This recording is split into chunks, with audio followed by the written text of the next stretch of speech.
जलरंग जी पाताल में रहते हैं, सत्य पुरुष के पुत्रों में हैं।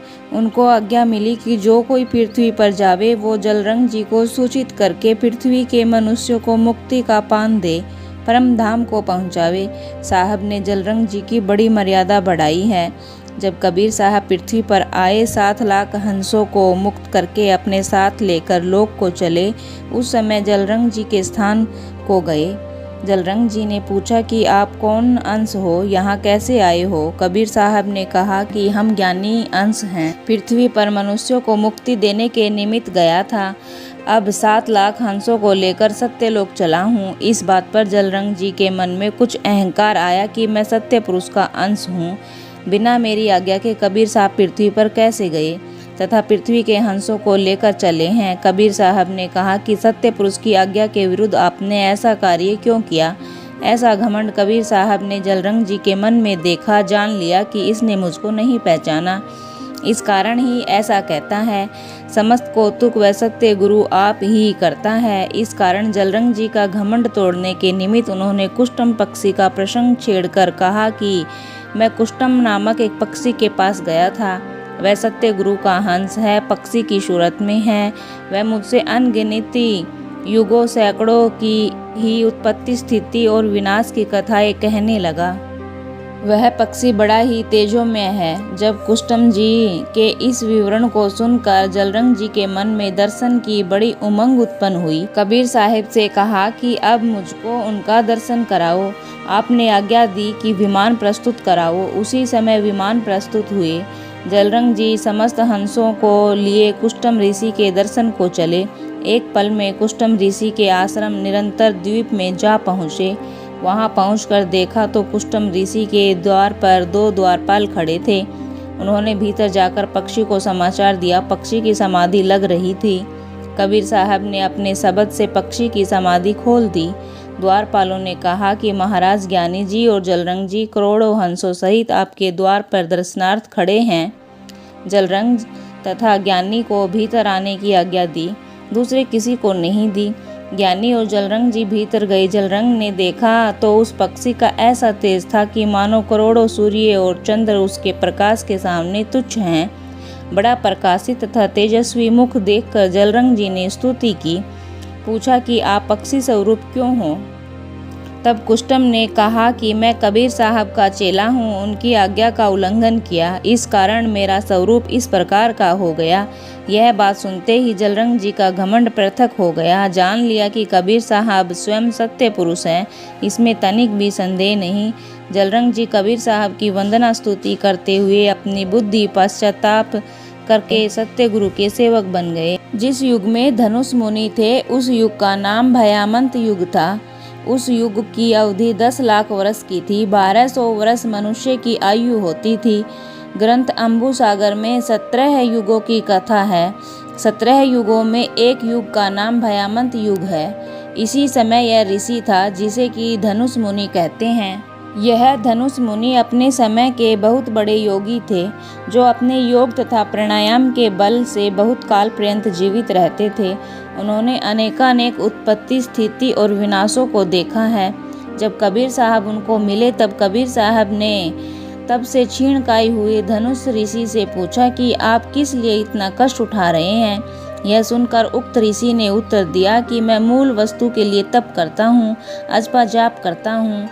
यह सुनकर कबीर साहब ने कहा कि इस बखेड़े को छोड़ दो, सत्य पुरुष की भक्ति करो। पीछे उन्हें सत्यलोक दिखाया गया। वहां धनुष ऋषि ने चरण पकड़कर बड़ी प्रशंसा की। गुप्त मुनि कबीर साहब धर्मदास जी से कहते हैं कि मैं नंदी युग में क्रौंच द्वीप में पहुंचा। वहां मुझे गुप्त मुनि मिले। यह मुनि बड़ा तपस्वी था। करोड़ों वर्ष पर्यंत एक स्थान पर तप किया। कबीर साहब ने उनको लोक को पहुंचाया। जिस समय नंदी युग की स्थिति 1 करोड़ वर्ष की थी, उस समय मनुष्यों की आयु 3 सहस्त्र वर्ष की होती थी। जैसे गुप्त मुनि को पहले सत्य गुरु ने अंतरिक्ष की सैर करवाई, फिर परम धाम को भेजा, ऐसे ही अनेकों लोगों को लोक दिखलाकर पलटा लाए। प्रारब्ध भोग के पीछे लोक ले गए। दत्तात्रेय और कबीर वार्तालाप। दत्तात्रेय भी पराभक्ति रूपी प्रेम मदिरा के दीवाने थे। कबीर साहब और उनकी सत्संगाचार्य ऐसे हैं। देवदत्त वचन। स्वामी मन पवन शब्द नाद ब्रह्म हंस शिव शून्य और काल कौन है? अविनाशी वचन मन चंचल पवन निराकार शब्द नाद अनहद ब्रह्म हंस और अकेला है। देवदत्त वचन कहाँ बसे मन, कहाँ बसे पवन, कहाँ बसे शब्द, कहाँ बसे नाद, कहाँ बसे ब्रह्म, कहाँ बसे हंस, कहाँ बसे जीव, कहाँ बसे शिव, कहाँ बसे अविनाशी, कहाँ बसे काल। अविनाशी वचन हृदय बसे मन, नाभि बसे पवन, कंठ बसे शब्द, स्वर्ण से नाद, नासिका बसे हंस, जिह्वा बसे जीव, नेत्र बसे शिव, अकेला बसे अविनाशी और कुबुद्धि में काल बसता है। देवदत्त वचन हृदय न होता तो कहाँ होता मन, नाभि न होती तो कहाँ होता पवन, कंठ न होता तो कहाँ होता शब्द, श्रवण न होता तो कहाँ होता नाद, ब्रह्मांड न होता तो कहाँ होता ब्रह्म, नासिका न होती तो कहाँ होता हंस, इंगला न होती तो कहाँ होता शिव, नेत्र न होता तो कहाँ होता निरंजन और काया न होती तो कहाँ होता काल।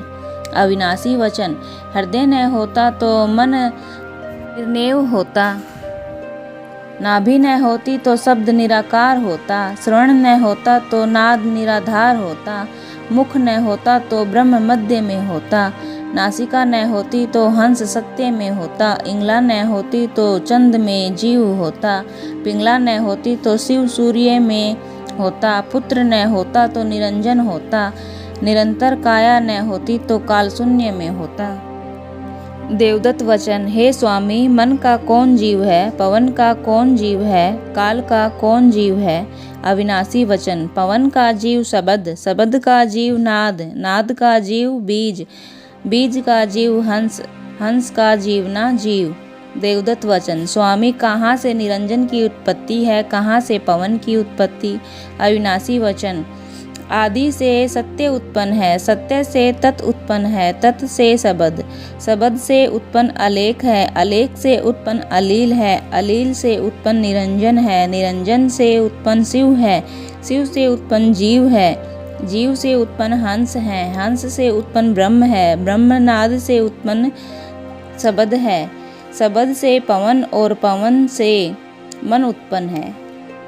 देवदत्त वचन हे स्वामी तन छूटे मन कहाँ समाना, पवन कहाँ समाना, शब्द कहाँ समाना, नाद कहाँ समाना, ब्रह्म कहाँ समाना, हंस कहाँ समाना, जीव कहाँ समाना, निरंजन कहाँ समाना, अलील कहाँ समाना।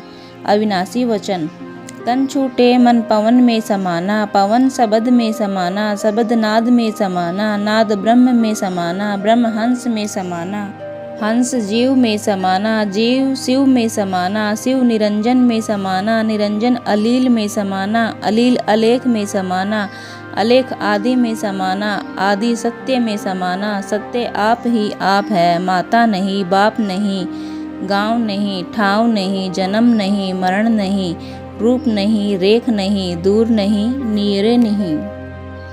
पूर्ण ब्रह्म जो दिसे देहि, सत्य गुरु बतावे दर से तबहि, भक्त जना गम पावे कोई, सत्य गुरु दया जा पर होई।